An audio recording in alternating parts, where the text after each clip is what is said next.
Hello everyone and welcome to Vintage Van Life. So I'm travelling from Birmingham today with Jolie down to Hayling Island, but we're actually taking a little bit of a detour to pick up something that I've bought off Marketplace for a mere £10.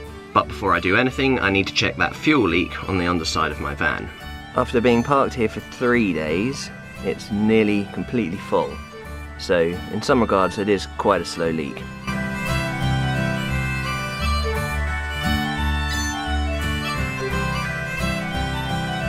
Now before we do the next few 100 miles, I noticed the oil level was low, so I'm just going to top it up.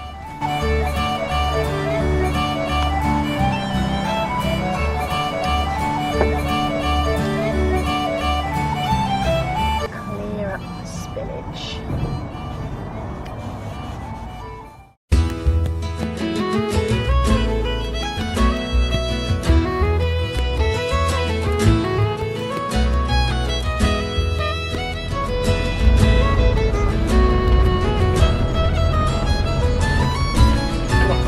So here we are in Somerset.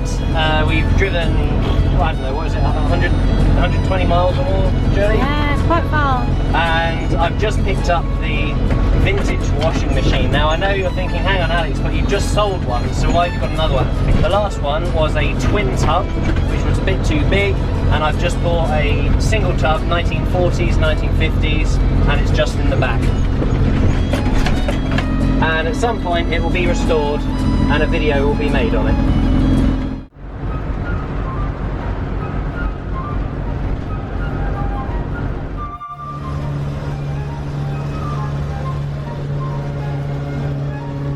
Well, here we are, Hayling Island. Jolie, you're home. I know. Does it feel good to be back?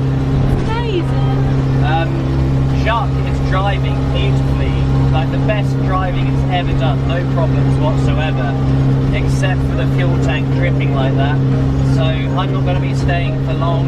I'm going to head off back home to Sussex, and then I can make the repairs in the morning, hopefully on the fuel tank. But yeah, it's not ideal.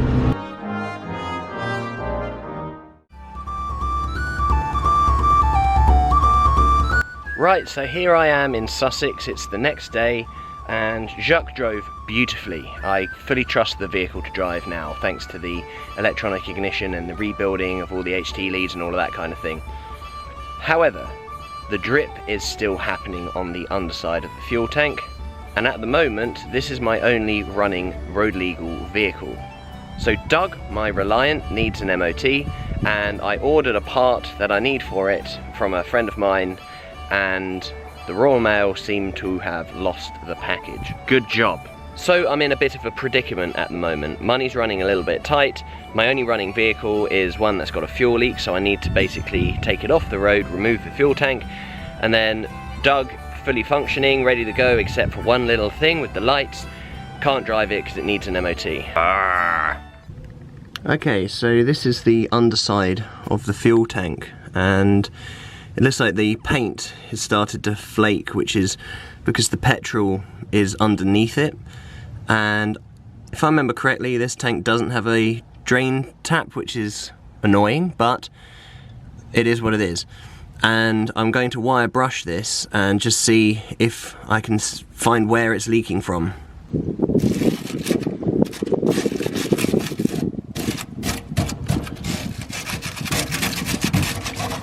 Oh.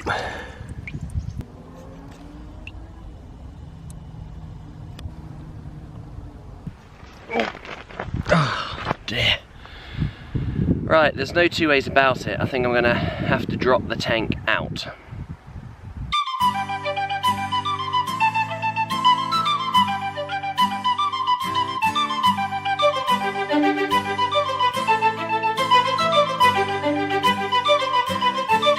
Well, there she is. It's a surprisingly hefty tank, but I guess my vehicle is technically a commercial, so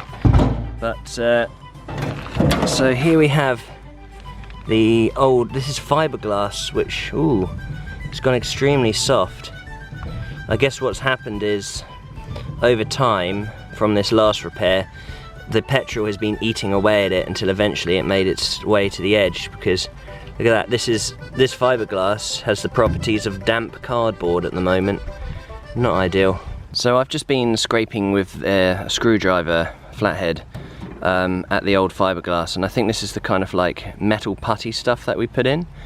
I'm not entirely sure.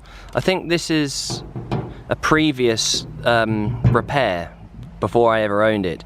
Lots and lots of soldering and this plate here, and I seem to remember it was leaking up around here. I was also wrong, there is a drain plug, I'd forgotten about that, but it was kind of covered in fiberglass. It's going to actually be very difficult to know where the leak is coming from. So what I might have to do is reluctantly pour a bit more fuel in here with it up in the air, and then mark where the fuel is coming from. Just got the fuel tank precariously balanced up here, and I put some fuel in it, and I can definitely see some seepage. It's just figuring out exactly where it's coming from. From doing that test just then, it's extremely inconclusive in some ways. It's conclusive that there's a leak, but it's inconclusive as to where. It seems to be seeping from this area, and there's no obvious hole. And if you wipe it, it just kind of spreads. It's very, very difficult to see. I've contacted a friend of mine to see if they could help me out with this, but really, really annoying. I'm waiting for parts to arrive, not only for my camper van, but also for the Reliant. For the camper van, I'm waiting for the sealant to be put on the tank. So a friend of mine, James, he recommended this kind of putty stuff, among other things, but the putty's going to be the quickest solution. Even if it's just temporary, if it lasts a year or two, that's fine for the time being, because it's the cheapest option right now.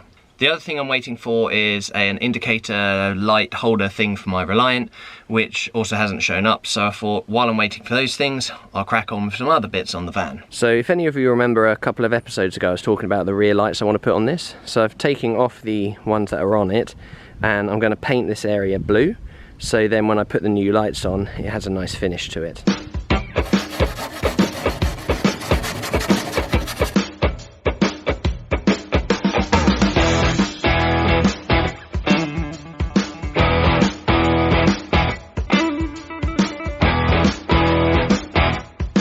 I know it doesn't really look like much at the moment, but essentially it's just there so I can put the lights on it, and I have to paint around them awkwardly at some point, but still a lot of painting to do. Right, the Petrol putty repair kit has arrived, so I'm going to give it a go. Hopefully it will do the job, even if it's just temporary, lasts for a year or two. We'll have to wait and see. So I've got my marigolds on, as apparently this stuff is can cause quite a lot of irritation to the skin and all of that kind of thing. So, and what you do apparently is you tear off the size piece that you want, and inside there, I guess there's some kind of chemical or something, and you mush it together until it's all consistently one colour, and then basically just push it and force it into the holes and make it all nice and flat. And apparently it only a few hours to actually dry, but 24 hours to be on the safe side.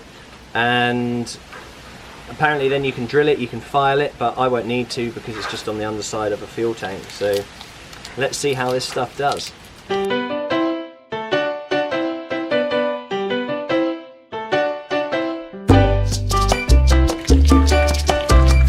Okay, so you can see now this is all a consistent colour, it's got no variation, which means the two metals or chemicals, whatever it is this stuff is made of, is fully mixed, and now I shall apply it to the tank. So the leak I think was over here. I know it's around this part, but I'm going to kind of, because I've got a big old ball of this, I'm basically going to cover as much of it as I can, just to be on the safe side. So apparently what you do is you just kind of like push it in there, and you kind of knead it like dough until it's all kind of in and stuck. I'm sure there's someone going to be watching this going, oh, you're doing that wrong, and I'll soon hear about it in the comments, but we shall see how it does. But apparently you just push it and knead it in until it's basically where it needs to be, pun intended. Okay, so I know it's not the prettiest job, but everything's very well compacted. The leak was in the area over here, so that's where I put most of it, but just to be on the safe side I've tried to kind of get it all round. as best I can.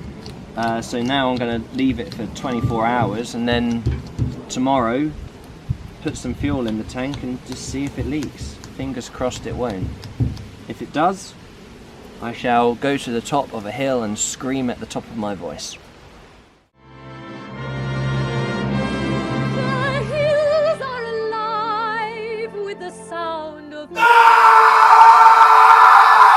Right everyone, so it's been several weeks since I've been kind of working on my van, and I did film a whole load of stuff of me putting the fuel tank back in and various different things, and I accidentally deleted all of that footage to make way for a video which is going to be coming out next week, which is my dad's band Touchstone, and they've been going since the late 80s. They're a folk rock band, and my dad asked if I could film it, and that's going to be the video next week. It's a band that they kind of, among many different songs, they quite often talk about historic events that happened in Sussex, quite often tragedies. So I hope you guys enjoy that video and get a taste for what kind of music they do. As for my van, the fuel leak is actually fixed. How long that lasts, I don't know. Hopefully longer than just a few months. I've also put the rear lights on, which I think are looking pretty good. I hope you guys like them. But that is it for this week. I hope you guys enjoyed the video. Please do give a like, share it if you enjoy it, put a comment in the comment section below, all of that kind of stuff. It really helps this channel to grow.